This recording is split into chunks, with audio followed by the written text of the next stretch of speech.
surrealismo, que vendría a ser la emergencia de un cierto imaginario inhabitual, oculto, misterioso. Y cuando empecé a interesarme por la fotografía, intenté trasladar esa búsqueda del enigma a la imagen, ¿no? Entonces desarrollé diferentes estrategias, al principio, por ejemplo, con el fotomontaje, la fabricación de imágenes, creando ficciones inexistentes, pero con una cierta verosimilitud, ¿no? Pero poco a poco me fui decantando hacia otras formas de manipulación, tal vez más sutiles, más refinadas, pero igualmente productivas, como la confección de escenarios inexistentes, pero que se fotografiaban de una manera tradicional, digamos que documentalmente, pero que si el espectador carecía del contexto de interpretación, podía igualmente dar gato por liebre, ¿no? Y finalmente, hacia un tercer estadio, que consistía no tanto la manipulación de los soportes con el fotomontaje, ni la manipulación del objeto a fotografiar, sino la intervención en el propio contexto. Es decir, sería la aplicación de otra estrategia surrealista como es el objet trouvé, ¿no? O sea, resulta que si un objeto lo extraemos de su hábitat natural y lo situamos en un entorno completamente distinto, queda completamente desubicado, desquiciado, y por lo tanto entraña también unas relaciones a veces contradictorias, absurdas, con el nuevo contexto, ¿no? Que esa sería pues la técnica del extrañamiento. Cualquiera de estos tres procedimientos llevan a una obtención de algo fantástico, ¿no? De algo normalmente inhabitual, insólito, extravagante. La fotografía introdujo en el siglo XIX la idea de que la imagen era producto de una máquina separada del cuerpo. Hasta ese momento todas las técnicas gráficas implicaban la acción de nuestro cuerpo, la mano. Entonces dibujábamos, pintábamos, etc. Por lo tanto había una relación directa entre el sujeto que se expresaba y el resultado de esta representación que aludía a una naturaleza externa, ¿no? Pero en cambio con la fotografía lo que sucedía es que delegábamos en un aparato, la cámara, que estaba fuera de nosotros, la misión de realizar esa imagen. Y por lo tanto esa separación creada por la tecnología introducía una noción, tal vez pues ilusoria, pero la introducía, de objetividad. Es decir, la imagen fotográfica era objetiva porque, aprovechando unas leyes de la propia naturaleza, la luz, la óptica, etc., era capaz de hacer que la naturaleza se reprodujera a sí mismo y lo hiciese fuera del cuerpo, ¿no? Repito, todo eso condujo a esa noción que se ha arrastrado a lo largo de casi un par de siglos, de que la fotografía, a diferencia de otros sistemas de representación, introducía un elemento de veracidad del que los otros sistemas precedentes carecían, ¿no? Y eso venía dado con ese marchamo de autenticidad dado de la propia tecnología, ¿no? En fin, hoy sabemos que en el fondo la imagen fotográfica es una construcción humana como cualquier otro producto que hagamos y que por lo tanto implica una visión, una subjetividad, una interpretación de los hechos, ¿no? Hay muchas corrientes filosóficas que pueden aplicarse a este tipo de cuestiones. Yo, por ejemplo, estoy de acuerdo en que no hay hechos sino experiencias, es decir, no es que haya una realidad, sino que hay una interpretación de la realidad, como no hay una verdad, sino que hay puntos de vista, ¿no? Por lo tanto, en base a ese criterio, la fotografía no puede más que darnos un punto de vista de un sujeto en un momento dado. Toda mi trayectoria ha sido justamente socavar ese silogismo. Yo entiendo que ver significa problematizar la realidad. Se necesita una educación, se necesita un gran esfuerzo de interpretación. O sea, la imagen no viene dada con un manual de instrucciones, sino que requiere de nosotros cultura, contexto, voluntad de discernimiento, y por lo tanto cada imagen en el fondo es una trampa, que es uno de los presupuestos de mi trabajo, ¿no? Entonces, en tanto que trampa, en tanto que ficción que intercede entre nosotros y la realidad, nos tienta, nos intenta, a base de sus mecanismos persuasivos, camelar, pero el trabajo, digamos, del analista, o en este caso de un artista crítico, consiste en dar unas pautas necesarias al espectador, al público, para que justamente esas técnicas tramposas de la imagen queden desenmascaradas. Es evidente que esa educación es urgente y debe estar impregnando cualquier programa, diría que inteligente y sensato de la educación en cualquier país, ¿no? Por lo tanto, la respuesta sería evidentemente que creo que tienen que hacerse grandes esfuerzos para educar a la ciudadanía en la lectura de la imagen, y si es desde los estadios más elementales de la política educativa, mucho mejor. Vivimos efectivamente un estadio de la cultura visual que se caracterizaría justamente por el exceso, ¿no? Es lo que algunos filósofos llaman la hipermodernidad, o sea, es ese exceso, esa demasía, esa sobreabundancia, lo que caracteriza buena parte de la economía, de los usos sociales, de la ideología, etcétera, en la que estamos inmersos. Entonces, la imagen no se ve exenta de esa masificación, ¿no? Entonces, no es lo mismo la relación que podamos tener con las imágenes cuando son escasas, es decir, cuando solo están en las iglesias o en los museos, o solo acceden a ellas pues unas capas de la burguesía o de la aristocracia, que cuando son de dominio público, ¿no? Hoy en día la imagen se ha secularizado, se ha socializado, todo el mundo puede ser productor y consumidor de imágenes, y por tanto su naturaleza ha cambiado. O sea, la naturaleza de la imagen en una situación de producción absolutamente desmesurada es distinta, ¿no? Entonces, ante esa situación se puede plantear una actitud de ecología. Es decir, hay un exceso de imágenes, hay demasiadas imágenes, tiene sentido seguir contribuyendo a esa superproducción, que no es más que un magma de contenidos reiterativos, pues que llegan a perjudicar o a dificultar el acceso a la información que realmente puede ser valiosa para nosotros. Es decir, delante de esa masificación no nos estamos enfrentando a un laberinto inextricable y que por lo tanto es más perjudicial que beneficioso. Entonces muchos fotógrafos o muchos fabricantes de imágenes o mucha gente que piensa la imagen plantea unas actitudes de contención, unas actitudes de reciclaje. Es decir, a lo mejor ya no tiene tanto sentido seguir añadiendo imágenes a esta especie de estercolero visual, y lo que hay que hacer es, por el contrario, saber recuperar, reciclar aquellas imágenes que pueden servirnos, ¿no? Por lo tanto, eso explica que muchos fotógrafos actuales trabajen desde estas perspectivas de la apropiación o de la recuperación de imágenes ya existentes. Para mí el selfie es uno de los paradigmas de lo que yo tentativamente llamo posfotografía, ¿no? Que significaría la continuidad de una imagen de origen, de ADN fotográfico, pero que más allá de la técnica ya responde a unos usos sociológicos y antropológicos distintos, ¿no? En otras palabras, la posfotografía se diferenciaría por la relación del usuario con el andamiaje ideológico que ha sustentado a la fotografía hasta ahora, cuyos dos valores tal vez principales han sido la verdad y la memoria, ¿no? Es decir, cómo hoy la fotografía se relaciona con la verdad y la memoria. Entonces, la posfotografía lo hace distintamente.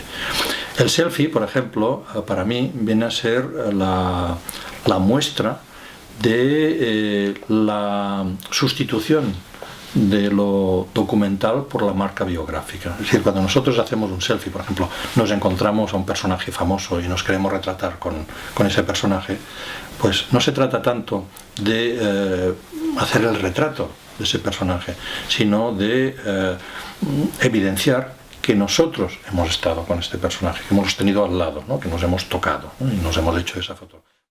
Desde el espejo viene a ser una recopilación de selfies, antes de que los llamásemos selfies. De hecho, yo, de una manera así un poco ingenua, propuse un término que era reflectograma, porque en realidad para mí el selfie tiene dos acepciones.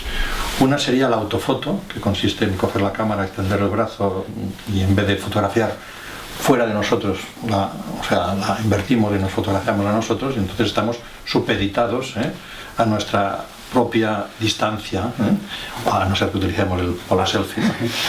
Y luego hay el reflectograma, que es el autorretrato delante de espejo. Delante de espejo o de cualquier superficie reflectante, que para mí introduce simbólicamente una dialéctica muy interesante, que es la cámara fotográfica y el espejo. La cámara fotográfica, que se ha considerado siempre un utensilio, un dispositivo que refleja la naturaleza, ¿no?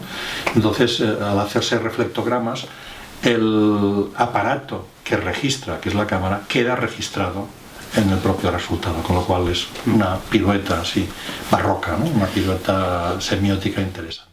Fue una recopilación, ayudado por estudiantes y voluntarios. Llegué a reunir un archivo de casi 30.000 reflectogramas o selfies, que por un lado trazaban la evolución de los aparatos, que cada vez eran más pequeños, más compactos, cada vez se utilizaban más los móviles y no las cámaras digitales habituales, ¿no? Y por otro lado iban sucediéndose diferentes pautas o razones por las que fotografiarse, ¿no? Por ejemplo, controlar la propia imagen. Hasta hace poco la imagen era potestad de unos artistas o de unos profesionales. Hoy, en cambio, ya no es exclusiva de nadie. Todo el mundo puede administrar su propia imagen, y además con la tecnología digital, que tiene costo cero, pues significa que si no estamos satisfechos con el resultado, simplemente lo borramos y repetimos hasta que esa imagen representa realmente la apariencia, la fachada que queremos dar de nosotros mismos a los demás, ¿no? Por lo tanto, hay primero un acto de libertad y de autoafirmación, que consiste en decir: ahora yo puedo ser responsable de la imagen que quiero que los demás vean de mí. No dependo de otros fotógrafos, no dependo de unos artistas, no dependo de otros sistemas de producción de imágenes. Pero luego, ya aceptada esta primera instancia, viene ¿por qué me fotografío yo? Es decir, puede ser una autoinspección, una documentación. Por ejemplo, voy a una fiesta y me disfrazo por carnaval y quiero dejar una constancia de cómo iba con mi máscara, con mi maquillaje, etc. O he tenido una operación, me han hecho una cicatriz y quiero ver cómo paulatinamente esa cicatriz va evolucionando. Es decir, hay unos usos documentales todavía que persisten, pero también hay muchos, sobre todo, usos lúdicos, ¿no? Es divertido. Hacer fotografías se vuelve un acto lúdico. Entonces es curioso porque resulta que el acto fotográfico prevalece sobre el contenido de la imagen, que es otra de las máximas de la posfotografía. Es decir, estamos haciendo tantas fotos, estamos dedicando tanto tiempo a hacer fotos, que luego no tenemos tiempo para verlas, ¿no? Eric Kessel tiene una instalación muy interesante que se titula 24 horas de fotos en Flickr, que consiste en inundar literalmente el espacio de una galería o de un museo solamente con todas las fotos que se han subido a Flickr durante 24 horas, que son aproximadamente 1.500.000 o 1.600.000, ¿no? Entonces ahí están todas las fotos impresas a tamaño postal. Si nosotros dedicásemos tan solo un segundo a mirar cada una de estas fotos, necesitaríamos 2 semanas. Es decir, que lo que se sube solo en Flickr, ya no decimos en Instagram, en Facebook o en Picasa, en fin, en todos los demás portales de compartir imágenes, ¿no? Es decir, solo en uno, relativamente más de calidad que de cantidad, como es Flickr. O sea, para cada día no retrasaría 2 semanas el ver todo lo que se ha hecho, ¿no? Por lo tanto, eso conlleva paradojas muy sabrosas, ¿no? Y es que hoy hacemos fotos para no mirarlas. O sea, no mirarlas porque no hay tiempo físico, no hay tiempo material, no hay posibilidad perceptiva humana para que todas esas imágenes tengan espectadores. El término fotolibro es reciente, viene a ser un término que tiene un sentido particular en el ámbito del mundo fotográfico, artístico actual, ¿no? Es decir, han habido libros con fotos, ¿no? Libros que podían contener textos e imágenes, ¿no? La idea de fotolibro es un libro de artista, es decir, es una obra en la que fundamentalmente el contenido se nutre de imágenes fotográficas, de manera que el creador ya está planteando un proyecto no tanto en imágenes dispersas, sino en una cierta forma de edición, de publicación, en la que la imagen, su secuencia, su diagramación, su relación con un posible texto, con un posible objeto o realidad objetual del producto final, ¿no? Es decir, formato, textura del papel, manera de encuadernarlo, etc., genera un conjunto, una estructura de cualidades que hemos de valorar conjuntamente. Es decir, que ya no será solo las imágenes, algunas de ellas o todas ellas, o los textos, sino que será un producto, digamos, complejo, estructural, en el que la obra es el libro mismo, ¿no? Esto sería un fotolibro. Mis primeros pasos tienen lugar a principios de los años 70, que históricamente se corresponden con el arte conceptual, con el estructuralismo, con toda una serie de movidas culturales, la contracultura, los movimientos underground, etc., que proponen que, por ejemplo, hablar de arte es hacer arte. No, o sea, no hay una distinción entre la práctica artística y el análisis, la pedagogía, la educación, la difusión, etc. Todo ello forma parte de un mismo pack, por decirlo así, ¿no? Y yo siempre he sido muy fan, ¿no? de esta manera de concebir la creación. Es decir, que cuando yo doy clases, en el fondo sigo siendo un artista visual o un fotógrafo. Cuando yo escribo, sigo siendo... Puede no parecerlo si no estás bien atento, ¿no? Pero en el fondo siempre estoy hablando de lo mismo. Sí, soy un pesado, o sea, soy monotemático, es decir, tengo una serie de obsesiones y no hago más que darles vueltas, ¿no? Es decir, en algunos textos yo decía, Borges es un fotógrafo, pero él no lo sabía, ¿no? Porque en el fondo su universo es un universo de espejos, es un universo de memorias, es un universo de paradojas, es decir, está manejando un universo que utiliza cualquier fotógrafo. Por lo tanto, ¿qué es lo que definirá a la fotografía? ¿La cámara y la película o el ordenador y el Photoshop? No, esos son elementos aleatorios, contingentes, dados por un momento dado en la evolución técnica. Lo importante son los valores, lo importante es la ideología que sustenta esa necesidad de hacer imágenes y los usos que luego nosotros hacemos de esas imágenes. Entonces, en ese sentido, pues yo te diría que no admito que hayan habido fases, es simplemente que han coexistido a veces, dando lógicamente más, a lo mejor en un momento dado, pues más énfasis a uno que al otro, pero en conjunto yo creo que se tiene que valorar mi aportación por esa voluntad un tanto analítica de la imagen, ¿no? O sea, yo diría que hoy en que nos hemos convertido en homo fotográficos, ¿no? Es decir, que somos una evolución del homo sapiens caracterizado por la producción masiva de imágenes, en un estadio, digamos, evolutivo, biológico, así, pues en el fondo al fotógrafo ya no lo define, o al artista visual ya no lo define el hacer imágenes o el hacer fotos, sino el pensarlas, el saber darle sentido. Bueno, el pensamiento que ellos formularon ha sido, yo diría, muy certero, muy válido. Lo que sucede es que hoy la situación es distinta y hemos de saber adecuar ese pensamiento a la realidad de hoy. De la misma manera que hoy tenemos nuevos Roland Barthes, nuevos Benjamin o nuevos Susan Sontag. Es decir, que hay una serie de teóricos, de filósofos que están haciendo el papel que los que tú has nombrado pues hicieron en los años 30 o en los años 30. ¿Son necesarias? Sí. ¿Son imprescindibles? No. O sea, depende. A mí lo que me interesa es aprender. Yo diría que todo mi trabajo ha sido intentar aprender más, ¿no? Entonces, si he enseñado, ha sido para aprender. Entonces, ¿cómo se puede aprender? Se puede aprender yendo a la escuela, se puede aprender siendo autodidacta, o sea, hay diferentes caminos, ¿no? Entonces, las escuelas pueden representar una muy buena ayuda. Es decir, yo si fui autodidacta no fue por elección, sino fue porque simplemente no existían en ese momento escuelas accesibles para mí. Pero si no, seguramente hubiese seguido el currículum que hoy siguen los estudiantes de fotografía, ¿no? ¿Entiendes? Porque entiendo que una buena escuela, un buen profesor, lo que hace es allanar el camino del aprendizaje, ¿no? Es decir, lo que a lo mejor a mí me costó 10 años en una escuela, lo puedes resolver en 1 o en 2, porque todas esas dificultades que yo fui encontrándome te las pueden concentrar y por lo tanto tu aprendizaje puede ser mucho más intenso, ¿no? Entonces, a mí me parece, he sido profesor, por lo tanto entiendo que la pedagogía, que la docencia es perfectamente válida y provechosa, ¿no? Ahora, nunca obligaría a nadie a estudiar si entiende que por su manera de ser pueden haber otros caminos.